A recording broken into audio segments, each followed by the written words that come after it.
L'actu, nos invités pour m'accompagner. Bonjour Nicolas Pouvremonti. Bonjour. Merci de nous avoir rejoints cet après-midi. Je rappelle que vous êtes directeur de l'Observatoire de l'immigration et de la démographie. Vous allez nous être particulièrement précieux sur cette première demi-heure. À vos côtés, nos débatteurs habituels du jeudi. Albert Zenou, bonjour. Bonjour Nathalie. Service politique du Figaro, faut-il le rappeler, et l'ancien député européen Karim Zeribi. Bonjour à tous les trois. On va parler de ce déplacement de Bruno Retailleau dans le Pas-de-Calais, à la fois au Touquet et à Calais aujourd'hui. On pensait qu'il allait évoquer très sincèrement l'évolution des accords du Touquet, ces accords qui ont maintenant un peu plus de 20 ans, qui ont été signés avec les Britanniques. On sait qu'ils n'ont pas réglé, loin s'en faut, le problème du passage des migrants. Les candidats au voyage s'accumulent sur notre sol. Le coût de ce maintien est également énorme. Et puis, on va peut-être s'interroger aussi sur l'argent que verse l'Angleterre pour établir cette sorte de... pas de mur de l'Atlantique, mais de mur de la Manche, parce que c'est la première frontière anglaise sur le sol français. Les conditions de vie, les conditions de voisinage, tout est déplorable. Ça n'a rien réglé, au fond, sur les 20 dernières années. On va voir tout ce qui est en jeu avec Maxime Leguet. Il est arrivé le premier sur l'estrade, probablement parce que c'est lui qui avait le plus de choses à dire. Devant son homologue britannique, Bruno Retailleau annonce un tour de vis pour lutter contre les passeurs et l'immigration clandestine. Pendant la période estivale, dont on sait que c'est une période propice, notamment avec les fenêtres météo aux traversées, nous renforcerons nos dispositifs avec des compagnies de marche à hauteur de 75 effectifs supplémentaires. 14 enquêteurs supplémentaires pour le GAO de Dunkerque. Le GAO, ça signifie groupe d'appui opérationnel, vont être affectés dans les tout prochains jours. Un renforcement des moyens qui s'inscrit dans les accords franco-britanniques du Touquet, ratifiés en 2003 et fixant le cadre des contrôles des personnes en partance du sol français vers le Royaume-Uni. Des accords souvent pointés du doigt, car jugés comme défavorables pour la France. Mais ce jeudi matin, le ministre de l'Intérieur a joué la carte de l'apaisement.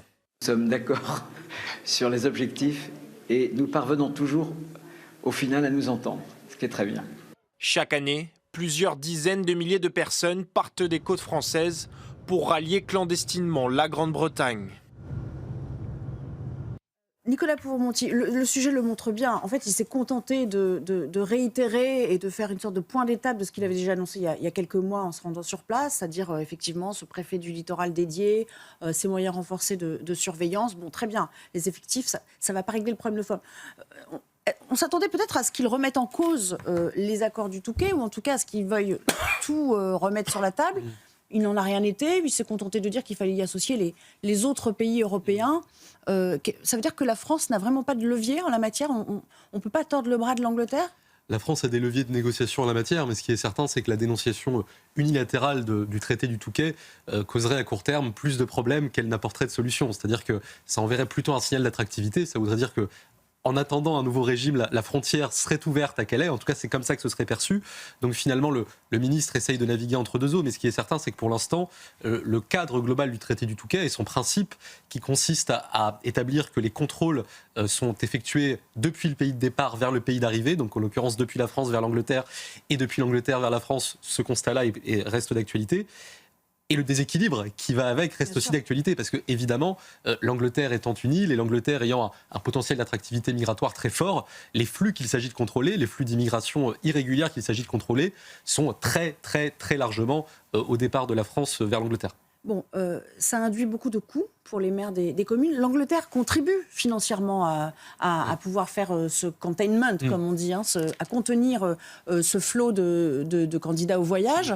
Combien elle nous verse annuellement ? Parce que j'ai l'impression qu'il y a un peu d'omerta autour de la question. Alors officiellement, dans le cadre du traité de Sandhurst, qui est une sorte de suite de traité du Touquet, sur la période 2023-2026, le Royaume-Uni nous verse un montant total de 540 millions d'euros pour contribuer à la sécurisation de la frontière, pour être très précis, à la prévention des traversées. C'est une contribution importante. Il n'en demeure pas moins que le ministre de l'Intérieur, lorsqu'il a été auditionné il y a quelques semaines par une commission d'information du Sénat sur les accords bilatéraux et notamment sur cet accord du Touquet, il a estimé que cette somme couvrait à peine la moitié du total des dépenses engagées par la France dans ce cadre-là. Parce qu'il y a évidemment la sécurisation, mais il y a aussi tout le volet de prise en charge humanitaire, sanitaire. Il y a en permanence au moins 2000 personnes en transit à Calais. Et là-dessus, l'Angleterre ne couvre pas, l'on s'en faut, l'ensemble des coûts générés par sa propre attractivité. Et ils le disent, les maires du littoral, on prend beaucoup sur nos fonds propres, sur nos propres deniers pour pouvoir assurer aussi la sécurité des riverains et du quotidien. Il n'a pas renversé la table aujourd'hui, Karim Zeribi, Bruno Retailleau. Je l'ai trouvé un peu en deçà de ce qu'on aurait pu attendre, disons. En deçà de ce qu'on est habitué à voir, vous voulez dire quand il parle à d'autres pays? Donc, on va y venir dans un instant, il y aura d'autres pays. Vous avez certainement raison. Il use les voies de la diplomatie selon le pays auquel il s'adresse. Là, il a un ton quand même qui est très apaisé, apaisant, sans pour autant obtenir quoi que ce soit. Et ce n'est pas le fait de Bruno Retailleau. Les accords du Touquet, ça fait des années qu'on souhaitait les remettre en question. Ça fait des années que les élus locaux, que les élus régionaux, Xavier Bertrand notamment, ont donné de la voix pour qu'on puisse à un moment donné avoir des contreparties plus importantes, plus fortes de la part des Britanniques. Et on a toujours des fins de non-recevoir. On ne progresse pas. Donc sur l'accord du Touquet, on a vu ce qui était calé. Vous l'avez parlé de voisinage et autres. Les conditions humanitaires qui sont détestables. Donc je dirais les méfaits, les dérangements pour les désagréments pour les habitants, on ne progresse pas. Et pour autant, Bruno Retailleau n'a encore rien obtenu. Donc on va mettre plus de moyens, nous, mais du côté britannique, il n'y aura pas grand-chose. On a l'impression qu'on s'en tient à la sécurisation des lieux, là, pour l'instant, Albert Zenou. Donc en fait, le problème de fond, il sera pas réglé. En tout cas, pas. Les Britanniques n'ont pas l'air d'aller dans ce sens de prêter le flanc. Le problème de fond est toujours le même. Les migrants principalement venus d'Irak, d'Afghanistan, de cette partie-là du Moyen-Orient et de l'Afrique, en partie, veulent aller en Angleterre. Ils ne veulent pas rester en France, ils ne veulent pas aller en Allemagne. Oui, la plupart sont anglo-saxons, ils ont pas vocation ont de la famille, ont des connaissances, ont de la famille ou des amis en Angleterre. Et puis, arriver sur le sol anglais, c'est beaucoup plus facile de trouver du travail, d'être intégré dans une communauté et dans un schéma économique. Donc, la question est toujours la même. Comment faire en sorte qu'on arrête ce flux? Mais il faudrait que l'Angleterre change ses lois. Mais après, la France joue le jeu en essayant de contenir ces migrants sur le sol français, mais c'est la France qui a subi les contraintes. Et Xavier Bertrand l'a dit plusieurs fois, même Bruno Retailleau, comme l'a dit Nicolas, mais il y avait la volonté de faire avancer les choses. Et pour l'instant, ça n'avance pas. Alors effectivement, l'Angleterre pourrait donner plus d'argent. 140 millions, c'est conséquent, mais enfin, oui, ça ne couvre pas tous les frais. Mais quand on a le renouveau de la jungle de Calais, c'était plus... on dit l'avoir démantelé, mais de fait, ça revient, c'est constant, c'est constant. Donc il y a vraiment de désagréments. Moi, j'ai une question plutôt presque culturelle et diplomatique. J'ai l'impression que c'est toujours très difficile, très ardu de négocier avec les Anglais. Je m'explique. Lorsqu'il a été question post-Brexit, alors déjà le Brexit, c'était pas simple. Il y avait beaucoup de points à soulever. On a beaucoup vanté les mérites de Michel Barnier à cet égard. Les accords de pêche, ça a été extrêmement difficile d'obtenir quoi que ce soit de nos amis britanniques. Et là, est-ce qu'on est un peu dans le même cas de figure? C'est-à-dire qu'eux, ils sont inflexibles et c'est eux qui donnent le ton? C'est comme ça que ça se joue avec eux? Très clairement, en matière de lutte contre l'immigration irrégulière, l'Angleterre, le Royaume-Uni bénéficient d'une sorte de frontière naturelle qui est la Manche et dont elle compte tirer le meilleur parti en termes de tarissement des flux pour ce qui est des flux irréguliers. Parce que pour ce qui est de l'immigration légale, le Royaume-Uni a reçu en 3 ans une immigration nette de 2 millions de personnes, ce qui n'est pas d'ailleurs sans effet sur les flux d'immigration illégale, parce qu'il y a un fort effet de diaspora, comme ça a été dit à l'instant. Une grande part des gens qui traversent vont rejoindre de la famille, absolument, qui peut être installée au Royaume-Uni légalement. Par ailleurs, quand on a négocié le traité du Touquet en 2003, le Royaume-Uni était encore dans l'Union européenne. On a maintenant une frontière extérieure de l'Union européenne qui passe dans la Manche. Mais quelles que soient les renégociations qu'on peut envisager sur ce traité et qu'il faut envisager, la cause du problème, elle est très en amont. Elle est d'une part, effectivement, l'attractivité spécifique du Royaume-Uni en termes d'immigration, pour toutes les raisons évoquées. Et elle est encore avant, si je puis dire, dans la capacité qu'ont ces migrants à arriver jusqu'à Calais. C'est-à-dire que ça pose la question du principe de non-refoulement aux frontières extérieures de l'Union européenne quand il y a des traversées irrégulières. Ça pose ensuite la question de Schengen, qui est un espace sans contrôle de 4,2 millions de kilomètres carrés, qui fait que quand on arrive en Grèce, on peut aller jusqu'à Calais sans avoir de contrôle aux frontières intérieures. Et Calais se trouve en entonnoir de cette situation. Bon, il y a un autre aspect, évidemment, sur lequel j'aimerais revenir, c'est cette conférence de presse un peu chaotique, d'ailleurs. C'était un peu lunaire, François Bayrou, hier. On avait l'impression qu'il qu'il allait s'évanouir à tout moment. Réexaminer les accords de 68. C'est l'expression qu'il a employée. Non, mais c'est vrai, il n'avait pas l'air bien. Le Premier ministre, hier, à l'issue du comité interministériel qui portait sur le contrôle de l'immigration, la France insiste d'ailleurs à cet égard sur la question des réadmissions. Je vous propose de l'écouter. La France va demander au gouvernement algérien que soit réexaminée la totalité des accords et la manière dont ces accords sont exécutés. Nous allons faire cette démarche en donnant 1 mois, 6 semaines, pour que nous puissions les réexaminer. Alors, pour qu'on soit clair, Paris va fournir une liste d'urgence des personnes qu'elle souhaite voir reprises par l'Algérie, parce qu'elles sont considérées comme sensibles. Faute de quoi, eh bien, il y aurait en effet une remise en question de ces accords. Vous l'avez entendu, il dit il faut réfléchir à ce qu'on peut faire sous 4-6 semaines. Karim Zeribi, il y a 615 000 certificats de résidence, j'ai regardé, pour les Algériens qui ont été accordés en 2023. Donc ce serait quand même quelque chose d'assez énorme, cette remise en question. Est-ce qu'en effet, il faut réexaminer? Ça veut dire quoi réexaminer d'ailleurs? Comment vous le comprenez, vous? On les a déjà réexaminés 3 fois. Il ne faut pas donner l'impression que les accords de 68 datent de 1968 et qu'il ne s'est rien passé depuis. Quand vous dites réexaminer, c'est revoir la baisse? C'est réexaminer les accords, ça veut tout dire. Ça veut dire remettre à plat certains aspects. Certains aspects doivent être transférés sur le droit commun, ce qui a été fait, encore une fois, au cours des 3 réformes de cet accord de 68. Donc vous dites qu'ils sont moins avantageux que ce qu'ils ont pu être initialement?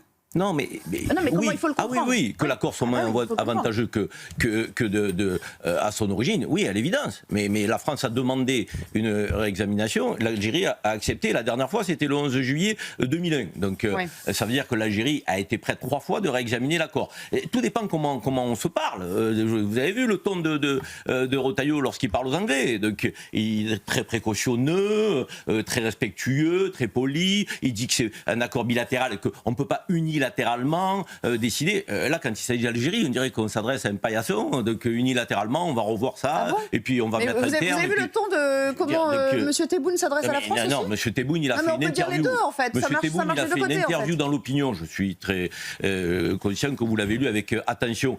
Et il attend effectivement que peut-être le président Macron s'exprime et cesse de laisser son ministre de l'Intérieur jouer le Premier ministre, ministre des Affaires étrangères, président de la République. Retailleau, le ministre de l'Intérieur.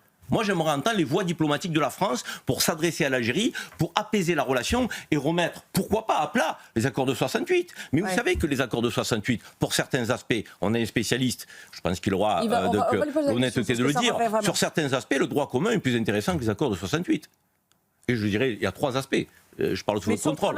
Il y a la carte talent, aujourd'hui, qui est plus avantageuse. 2, les métiers en tension, les Algériens n'en bénéficient pas. La régularisation sur les métiers en tension, les Algériens ne bénéficient pas. 3, la carte pluriannuelle. Un Algérien, il a une carte d'1 an. Vous parlez de la carte de résidence, elle est 1 an. Les droits communs, c'est 2 ans. Minimum. 3, vous avez des étudiants. Les étudiants algériens n'ont pas le droit de travailler donc, sur notre sol. Les autres étudiants étrangers ont le droit de... Nelly, je peux expliquer. C'est sérieux. Vous me coupez à chaque fois que je donne des arguments. Ça vous dérange d'entendre mes arguments? J'ai l'impression que ça vous dérange. Vous vous sentez plus une allégeance à la France ou à l'Algérie en la matière? On a un spécialiste. Je vous dis, il faut sortir des postures de polémique et aller sur le fond. Faire de la diplomatie. Faire de la diplomatie, c'est être sérieux, c'est pas du spectacle. C'est eux, c'est le gouvernement français. C'est pas nous qui a créé. Je vous dis qu'il faut cesser le spectacle, il faut parler sérieusement. Et j'ai évoqué des points précis. Et donc, effectivement, il y a des aspects avantageux pour les Algériens. Il y en a d'autres qui le sont moins aujourd'hui avec le droit commun. Voilà. Mais il faut discuter sereinement avec les Algériens. Les coups de menton et bomber le torse. Albert Zenou, je reviendrai vers vous. C'est un sujet qui vous tient à cœur, hein, franchement. À chaque fois, vous montez. Pas du tout. Je veux dire, c'est un sujet qui me tient à cœur parce que je pense qu'on doit avoir de bonnes relations avec l'Algérie. C'est notre intérêt. Peut-être que vous n'avez pas conscience de ça. On a 12 milliards d'échanges économiques. Est-ce que, puisqu'il revient sur les avantages versus les inconvénients, est-ce que les avantages sont plus importants que les inconvénients à bénéficier de ces accords de 68 pour un ressortissant algérien? En l'occurrence, ce qu'a dit hier le Premier ministre... bénéfice-risque, comme bien sûr, ce qu'a dit hier le Premier ministre va dans le même sens que ce qui a été dit par la commission d'information du Sénat sur les accords bilatéraux il y a de ça 15 jours. C'est-à-dire que quand on prend l'ensemble des dispositions de cet accord, les dispositions favorables pèsent plus d'un poids relativement significatif. Il y a effectivement des points sur sur lesquels le droit commun est plus avantageux, mais ça mérite d'être relativisé. C'est-à-dire que les dispositifs de carte pluriannuelle, effectivement, ne sont pas accessibles, mais un Algérien... C'est quoi ces dispositifs de carte pluriannuelle? Parce que ceux qui nous regardent, ils comprennent rien. Je ne vais pas rentrer dans un détail. Et je les ai expliqués, mais vous m'avez coupé. Non. Mais typiquement, vous voyez, un Algérien peut accéder beaucoup plus vite qu'un autre ressortissant extra-européen à une carte de 10 ans. Il n'a besoin d'être résident en France que depuis 3 ans contre 5 ans. Un étudiant... Ça, c'est le libre choix de la préfecture, monsieur. C'est des cartes d'un an renouvelées. Non, mais je vous le dis. Un étudiant algérien a des règles particulières pour ce qui est de son travail. Il n'en demeure pas moins que quand il n'est plus étudiant, il peut se faire immatriculer au registre des commerces et obtenir un titre de séjour commerçant sans avoir à prouver la viabilité de son projet, la viabilité économique. Pour les autres étudiens, le droit de travail est plus facile. Là où les autres projets extra-européens doivent montrer que leur projet est économiquement viable, on pourrait multiplier les exemples comme ça. Bon. Et effectivement, si on veut traiter la question globale de l'immigration, on ne peut pas faire l'économie d'aborder ce sujet-là, parce qu'aujourd'hui, les Algériens sont la principale nationalité bénéficiaire des titres de séjour. 615 000, je rappelle. 615 000. 2023, c'est beaucoup, 615 000. Alors, 650 000 certificats de résidence en cours de validité. Oui. Alors, certificat de résidence, c'est le nom spécifique du titre de séjour pour les Algériens. 30 000 premiers titres accordés à des Algériens l'an dernier. Donc, la première nationalité est d'assez loin. Si on regarde les visas, 250 000 visas accordés l'an dernier, c'est 20% de plus que l'année précédente. Est-ce que c'est beaucoup au regard des autres visas octroyés aux autres ressortissants? Alors, une échelle, parce que là, ça ne nous dit rien, ce chiffre. En fait, il y a une dynamique globale. C'est-à-dire que 250 000 visas pour les Algériens et 2,8 millions de visas au total, tout pays confondu. Donc c'est quasiment un dixième. C'est ça, on est environ un dixième. Okay. Sachant que la dynamique de hausse des visas est constatée partout. Oui. Il n'en demeure pas moins que voilà, on est sur la nationalité majeure dans l'immigration aujourd'hui en France. Et le vrai problème, c'est que le droit spécifique à cette nationalité est tel que si demain on vote une loi immigration, on adopte des dispositions des lois sur l'immigration, une large part de ces dispositions ne s'appliqueront pas à la principale nationalité bénéficiaire des titres de séjour, ce qui pose à la fois une question d'égalité et une question de cohérence des politiques publiques en matière d'immigration. Allez, un dernier Juste un chiffre pour sortir du fantasme. Combien les Algériens représentent en pourcentage par rapport au nombre d'étrangers? 12% des étrangers en France sont algériens. Combien les Marocains représentent? 11,8%. Est-ce que les Marocains bénéficient des accords de 68? La réponse est non. Est-ce que l'écart est considérable? La réponse est non également. Donc ça veut dire qu'on a une communauté marocaine qui ne bénéficie pas des accords de 68, qui représente 11,8% donc des étrangers sur notre sol. Et les Algériens qui ont les accords de 68, 12%. Donc les accords de 68, arrêtons de nous faire croire que c'est si avantageux que ça. C'est pas sérieux. Ce qui est certain, c'est qu'effectivement le droit commun de l'immigration est un sujet en soi. Il n'y a pas que l'accord de 68. Mais si on reste sur cette comparaison Algérie-Maroc, vous voyez, l'an dernier, il y a eu plus de premiers titres de séjour accordés à des Marocains qu'à des Algériens. Mais quand on regarde la répartition, on voit par exemple que l'immigration algérienne est beaucoup plus largement pour motif familial. 54% des titres ont été accordés pour motif familial, ce qui est 20 points de plus que l'immigration marocaine. Non mais c'est l'histoire qui veut ça. Le contenu de l'accord franco-algérien a même aussi... Mais ça vous a pas échappé qu'on a une histoire. Qu'est-ce qu'on peut faire? Oui, mais enfin bon, l'histoire elle est remise en question de manière assez négative de l'autre côté de la Méditerranée. Donc à un moment donné, il ne faut pas que chacun réécrive l'histoire à sa sauce non plus. Albert Zenou, un dernier mot de commentaire. Qu'est-ce qu'on peut faire pour la remise en question? Enfin, quand on dit réexaminer, vous pensez que ça va être à la marge ou c'est remettre vraiment à plat en fixant des conditions sine qua non, c'est-à-dire si vous ne reprenez pas vos ressortissants, on prend le cas du type de Mulhouse qui avait quand même été refusé 10 fois, je crois, alors qu'on a demandé 10 fois la reprise de l'OQTF. Si la France accepte de jouer sa part et de respecter les accords de 68, l'Algérie aussi doit aussi les respecter. Alors Karim va dire que l'Algérie les respecte, mais en tous les cas, pour ce qui est des OQTF, ce qui est aujourd'hui le cœur du problème, qui pose problème, c'est le retour des OQTF. Pourquoi l'Algérie n'accepte pas sur son sol de retrouver des Algériens avec carte d'identité? Il y a une liste qui lui est transmise. Oui, donc les 30, je crois qu'il y a une trentaine de personnes à qui on va demander à l'Algérie de reprendre. Est-ce que le gouvernement algérien acceptera de les reprendre? Ce sera symbolique, ce sera essentiel. Est-ce que l'Algérie décide de jouer son rôle aussi, de reprendre ses ressortissants qui n'ont plus rien à faire sur le territoire? On n'a pas parlé des visas des dignitaires qui sont retoqués. Albert, qui a retoqué la démarche de Retailleau lorsqu'il a voulu expulser cet influenceur par les voies administratives? C'est l'Algérie ou c'est la justice française? C'est la justice française. Donc arrêtons à un moment donné de bafouer le droit international. Quand tu renvoies un clandestin et que tu ne t'adresses pas aux voies consulaires pour obtenir un laissez-passer consulaire, tu n'es pas dans le droit international. Faisons les choses dans les règles de l'art, Albert. jour les choses biométriques, on est sûr de son identité. Il faut qu'on rentre pour quelques minutes. L'Algérie a le devoir de le récupérer. Merci, je sais que le débat vous passionne, mais néanmoins, on doit marquer une petite pause. On reviendra pour parler du cas Mohamed Amra, cet énorme coup de filet dans ce milieu. Et puis, on s'intéressera à ce qu'on appelle la Black Mafia Family. C'était une nébuleuse un peu méconnue. On commence à en comprendre les contours. À tout de suite. Beaucoup de thèmes à vous soumettre cet après-midi. Faut-il réexaminer les accords de 68 ? C'est l'expression qui a été employée, vous le savez, par le Premier ministre hier au sortir de ce fameux comité interministériel. La France veut donc donner un délai de 4 à 6 semaines à l'Algérie pour revoir de son côté ce qu'elle pourrait améliorer en matière de reprise de ses ressortissants. Je vous propose d'écouter le Premier ministre et puis on verra aussi le rendu de vos interventions tout à l'heure à travers notre QR code. La France va demander au gouvernement algérien que soit réexaminée la totalité des accords et la manière dont ces accords sont exécutés. Nous allons faire cette démarche en donnant 1 mois, 6 semaines pour que nous puissions les réexaminer. Donc, on vous pose la question depuis le début de l'après-midi. Vous êtes très nombreux, d'ailleurs, on me dit, à nous avoir répondu. Alors, il a fallu faire quelques choix. Peut-être que vous allez vous entendre et vous découvrir à l'écran. Effectivement, il faut tout couper au niveau des relations avec les Algériens. Il n'y a pas de raison, ils ne nous font pas de cadeaux, je ne vois pas pourquoi on leur en ferait. Je pense qu'il faut remettre en cause le regroupement familial pour les résidents, mais pas pour les citoyens français. Donc les citoyens français, ils ne peuvent pas être impactés par ces mesures-là en tant que citoyens français. Par contre, pour les Algériens qui sont résidents, oui. Bien sûr qu'il faut remettre en cause le regroupement familial. On est étouffé. À une époque, ça passait. Mais maintenant, ça passe plus. Donc là, il faut arrêter. C'est un peu trop facile. Le regroupement familial, les aides sociales, tout. Donc non, il faut arrêter. Je comprends pas. Là, c'est pas possible. Et on devrait faire ça. On aurait dû faire ça déjà depuis très longtemps. Mais il y a tellement de laxisme aujourd'hui gouvernemental que c'est la porte ouverte à tout. Je suis favorable à ce qu'on arrête le regroupement familial parce qu'il n'y a aucune réciprocité. Et contrairement à Karim Zeribi, moi je ne peux pas entreprendre en Algérie. J'aimerais beaucoup, il paraît que c'est un très beau pays. Mais aucune réciprocité. Donc la réciprocité. Les dirigeants politiques devraient y penser, la réciprocité. Ça, c'est la réponse à Karim Zeribi qui était avec nous un petit peu plus tôt pour ceux qui nous rejoignent maintenant à l'antenne. Il était avec nous pour la première heure d'émission. Donc ce monsieur nous a regardé depuis le début. Nicolas Pouveau-Monti, vous faites un peu office de référence sur ces questions. Vous connaissez parfaitement la nature, le texte qui régit ces accords de 68, dont on dit qu'ils ont été revus quand même au fil des années. Alors, ça veut dire quoi, réexaminer ? Si on reprend le terme quand même de François Bayrou, est-ce que ça veut dire, parce que c'est un accord bilatéral, donc chacun doit faire des propositions ?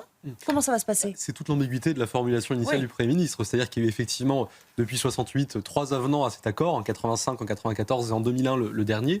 Néanmoins, par définition, pour modifier une convention entre deux parties, il faut que les deux parties soient d'accord pour négocier.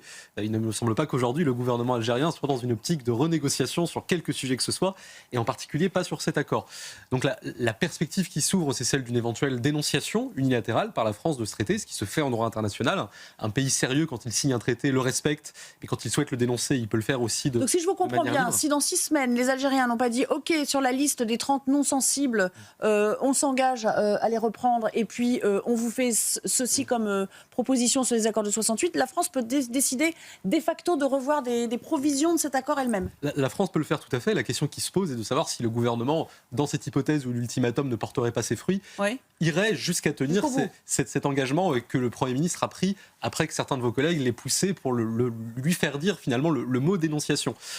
Et de ce point de vue-là, on perçoit déjà des différences de vue, on va le dire comme ça, entre d'une part le ministre de l'Intérieur et d'autre part le ministre des Affaires étrangères, qui font écho à des différences politiques entre les deux hommes, mais qui font aussi écho à des différences structurelles entre, d'une part, le Quai d'Orsay... Vous négociez pas pareil quand vous êtes un diplomate du Exactement. Quai. Pour le Quai d'Orsay, l'immigration, c'est un élément parmi d'autres de la relation avec un pays, alors que pour le ministère de l'Intérieur, c'est le cœur des sujets régaliens. Christian Strodi était notre invité ce matin. Écoutez ce qu'il dit, je vous fais réagir, Karim Atloum. Il y a des leviers dans 6 semaines à mettre en œuvre. Ils sont très clairs. En ce qui me concerne, j'en ai identifié quelques-uns. D'abord, viser les dignitaires du régime, Vous vous rendez compte, les accords de 2004... La France dit que certains sont déjà visés. Oui, en tout cas, il y a des accords de 2004, il serait bien d'y mettre un terme.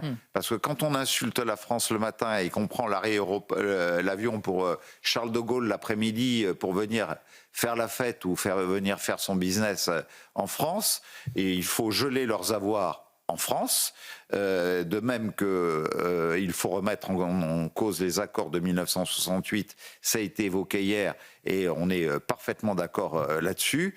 Et puis quand je vois que nous accordons encore à peu près 130 millions d'euros par an d'aide au développement à l'Algérie, ça suffit. Je vais vous poser une question simple.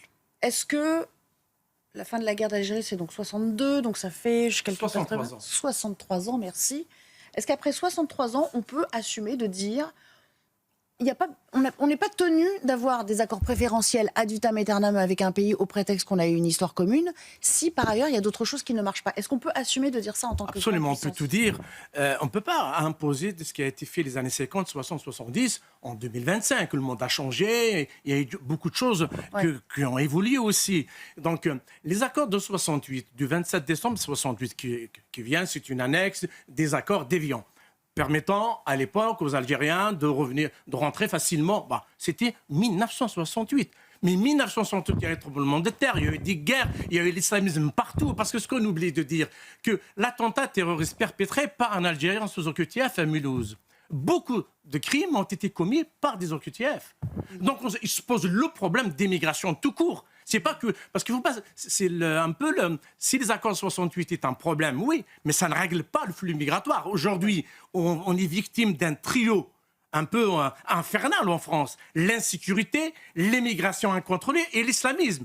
C'est le mélange des trois qui pousse les Français à dire il faut arrêter cette immigration. Donc, l'immigration algérienne, c'est la plus importante. Donc, ils profitent de cet accord de 68. Oui, effectivement, il faut le revoir, il faut le négocier. Et l'Algérie ne le respecte pas. Et si au bout de 6 semaines, l'Algérie ne souhaite pas renégocier parce que c'est un accord bilatéral entre deux États, oui, on peut le dénoncer. Qu'est-ce qui peut faire plier le régime d'Alger? C'est-à-dire quand on s'en prend aux dignitaires et qu'on dit vous ne pourrez plus venir vous faire soigner ou choses comme ça, ça c'est de nature à les faire plier? Absolument, parce que le régime un peu... parce que c'est quoi le régime algérien? C'est une dictature, l'Algérie. Il est dirigé d'une main de fer par un autocrate qui s'appelle Tebboune, qui réprime son peuple. Et je signale que Boualem Sansal, un grand écrivain, un homme de liberté, il est toujours en prison. Ça fait 103 jours qu'il est en prison. Il est en danger de mort parce qu'il est malade, il est en garde de la faim. Donc l'Algérie est une dictature. Face à une dictature, au fait, la dictature, on considère, elle est forte, pas quand on est faible. La France, c'est un peu tenir un discours très faible vis-à-vis de l'Algérie. Il faut tenir un discours très fort. Ils sont obligés de négocier. Ils n'ont pas d'autre solution que de négocier. Effectivement, la famille des dirigeants, ils viennent régulièrement se soigner. Les enfants, ils ont leur titre de séjour régulièrement. Moi j'en rencontre beaucoup d'Algériens. Ils sont étonnés comment la junte militaire, les enfants des dignitaires arrivent en France. Ils ont les titres de séjour, ils ont des appartements, ils ont tout. Si vous en prenez aux bourgeois et aux nantis du régime, déjà, vous allez créer une inflexion quand même? Parce que l'Algérie est une dictature. C'est-à-dire que l'Algérie est dirigée par une poignée de personnes qui profitent du système. Il faut s'attaquer à cette poignée de personnes. Ils sont obligés de négocier, ils n'ont pas d'autre solution. Rima Hassan. Pardon, Rina Bassiste. Non, il n'est pas Rima Hassan. C'est une grande journaliste.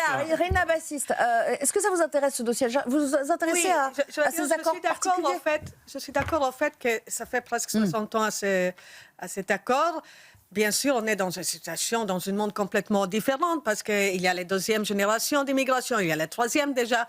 Donc, c'est normal qu'il faut renégocier ces genres d'accords. Après, je ne suis pas tout à fait sûre qu'il fallait les faire sur la menace parce que beaucoup de pays sont en train de négocier tout le temps leur accord d'immigration avec tout le monde. Israël est en train de négocier avec les Américains, avec d'autres pays aussi, et avec l'Ukraine. Ce n'est pas quelque chose d'extraordinaire. Je pense que si les Algériens étaient de bonne foi, on aurait pu aussi leur proposer, écoutez, le monde a changé, la situation en France a changé, regardons ensemble et vous aussi, vous pouvez faire des propositions pour un autre accord qui plaira à tout le monde. Nicolas, en 2 mots, pour ceux qui nous regardent, donnez-nous 2 ou 3 exemples de ce que comprennent ces accords et qui fait qu'il y a quand même des passe-droits. Bien sûr, il y a eu des petites remises en question depuis, vous parlez des accords amendés, abrogés, mais qu'est-ce qui fait que c'est quand même un régime un peu particulier, singulier et plutôt qui bénéficie aux ressortissants algériens aujourd'hui. Effectivement, il y a un ensemble de mesures de ce type-là. Si on veut en citer quelques-unes, les Algériens sont dispensés de la condition d'une vie commune avec leur époux ou leur épouse en France depuis 6 mois au moins pour obtenir un titre conjoint de français, qui est un titre très nombreux aujourd'hui dans l'immigration familiale, là où cette condition existe pour les autres étrangers. Je l'évoquais tout à l'heure, un Algérien n'a qu'à s'immatriculer au registre du commerce pour obtenir un titre de séjour commerçant. Quand son titre est renouvelé, il n'a pas à montrer qu'il tire au moins un SMIC de son activité, là où on demande aux autres étrangers extra-européens de montrer que cette activité leur permet de subsister. Il est beaucoup plus difficile de retirer un titre de séjour aux Algériens dans un certain nombre de cas. L'administration peut le faire pour les étrangers extra-européens, seul le juge peut le faire pour certains titres réservés aux Algériens. Et donc, mi bout à bout, c'est effectivement un régime qui est préférentiel. Bon, Albert, une dernière réaction, il faut qu'on parle aussi de la dernière de TPMP ce soir. Je crois que ce qui est incroyable dans cette histoire, c'est que l'accord de 68 a été certes révisé, mais ce qui a présidé à l'accord, c'était les suites de la guerre d'Algérie, les accords d'Évian. Aujourd'hui, il n'y a plus de raison. Ouais. La France a un problème souvent de repentance avec l'Algérie. On a une histoire commune, on a une histoire douloureuse. Il y a eu une guerre, il y a eu beaucoup de morts. Mais pour autant, l'histoire, c'est l'histoire. Et aujourd'hui, il faut passer à autre chose. Oui, ce qu'on disait, après 63 ans, vous pouvez quand même envisager la France n'a plus à gérer cette relation particulière avec l'Algérie de cette manière-là. Je voulais qu'on garde quelques minutes pour parler de TPMP. Donc vous savez que ça s'arrête ce soir.